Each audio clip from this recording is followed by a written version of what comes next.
So 25 years ago, you changed the model of your farm and you restructure everything. What were the steps you had to do, the steps you had to take to go about doing that?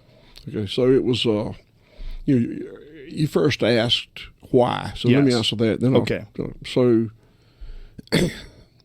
this is not to my credit, but I in my 40s, I became increasingly aware of the unintended consequences of the production model that I was using, the industrial commodity centralized model. And I didn't like it much. The more I looked at it, the less I liked it.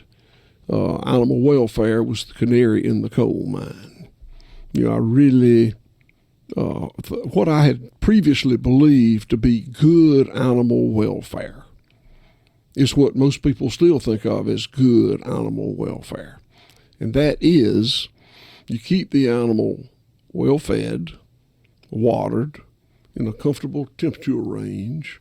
You don't intentionally inflict pain and suffering on the animal, and you're good to go. All the boxes are checked. That's good animal welfare.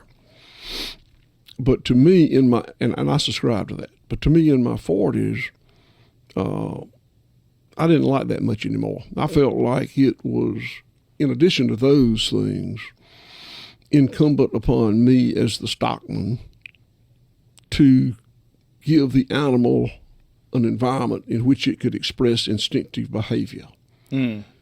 Chickens are meant to scratch and peck. Yeah. Hogs are meant to root and wallow. Cows are meant to roam and graze. But in the CAFO confinement model, those instinctive behaviors are not an option for them.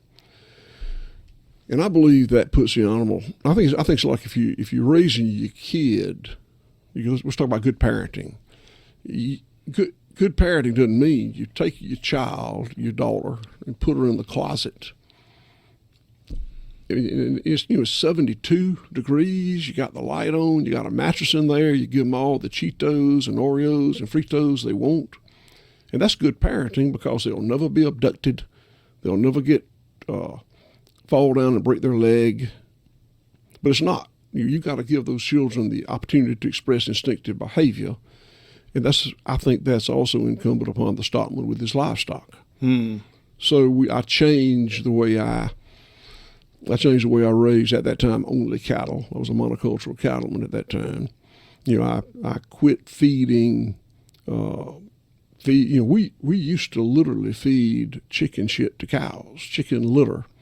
You put enough corn and enough molasses in it, and you give them enough subtherapeutic antibiotics to keep them healthy, and you can get incredibly cheap weight gains. And it's legal. It's fine. Chicken shit. And what's the benefit of that? Is chicken shit high in calories? Like, why is chicken shit's high in nitrogen, which is protein. And there are calories there. It's from confinement chicken houses. So there's a lot of wasted feed in there. From a purely nutritional perspective, if you view the world myopically through that view of just the nutrition going into that animal, right? It's a great feed, mostly because it's cheap and it works. But it's not the thing to do. Yeah, it's disgusting. So I quit doing those most of my. Is that common? I did it. Yeah, you think that's probably commonly? I have been to courses at Auburn University where we were taught how to do that. So, wow. So one of the horrors of animal agriculture was the moment in England and in Europe where there's mad cow disease spread through the land. Where I had a friend who, I think it was a decade plus later, after he had been to England, there was something about his medical report. He had a list that he lived there during the time that he ate ground beef, because so many people had gotten mad cow disease from people feeding cows. That's how that came about, right? They were feeding cows cow brains. BSE, bovine encephalitis, whatever that stands for, BSE, bovine spongiform encephalitis, I think it is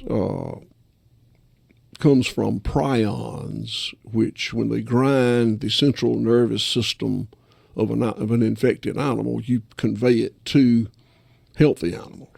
And that was done in England fairly extensively, apparently.